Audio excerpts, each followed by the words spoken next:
आपका उद्देश्य बदला तो क्रिया का फल बदल गया। कई बार सुनाया है।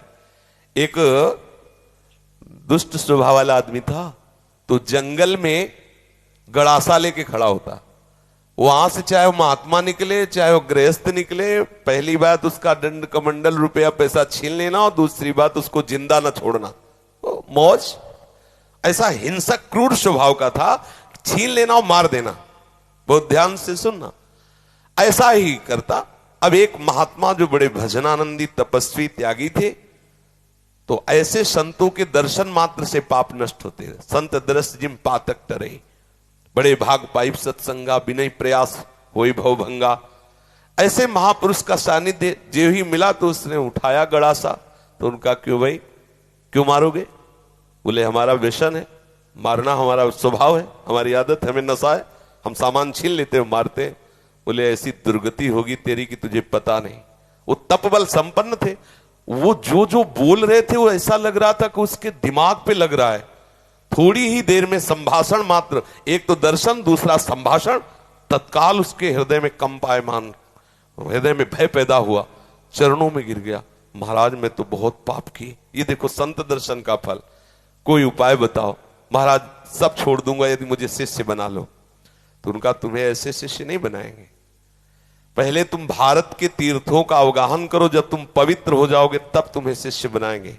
तुमने बहुत सी हत्याएं की है, बनाएंगे शिष्य, लेकिन पहले भारत के तीर्थों में भ्रमण करो।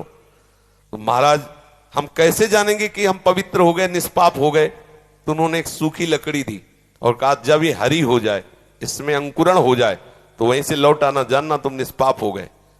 चल पड़ा। अब महापुरुष की प्रेरणा, ये होता है संत का प्रभाव। अब वो लकड़ी ली सूखी और चल पड़ा।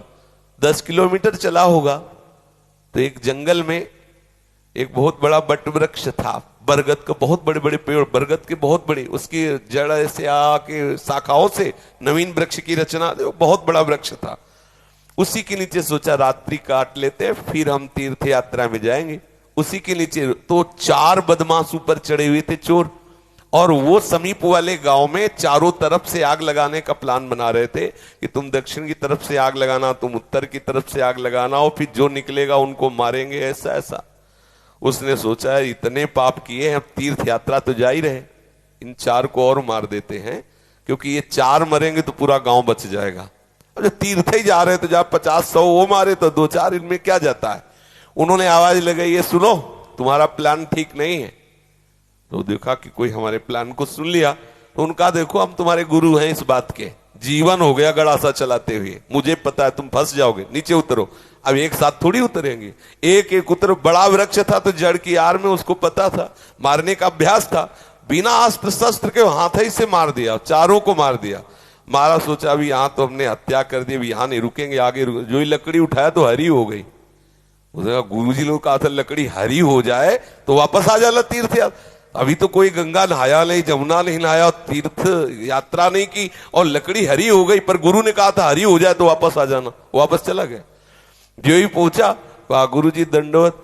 बोले तीर्थ यात्रा के लिए भेजा था, वापस कैसे आ गए? बोले आपने कहा था जहां आपकी लकड़ी हरी हो जाए वहीं जान लेना, पवित्र हो गए। तो गुरुजी लकड़ी तो हरी हो गई। तो बोले किस तीर्थ में लाए? बोले ना आया नहीं, 4 को और मार दिया।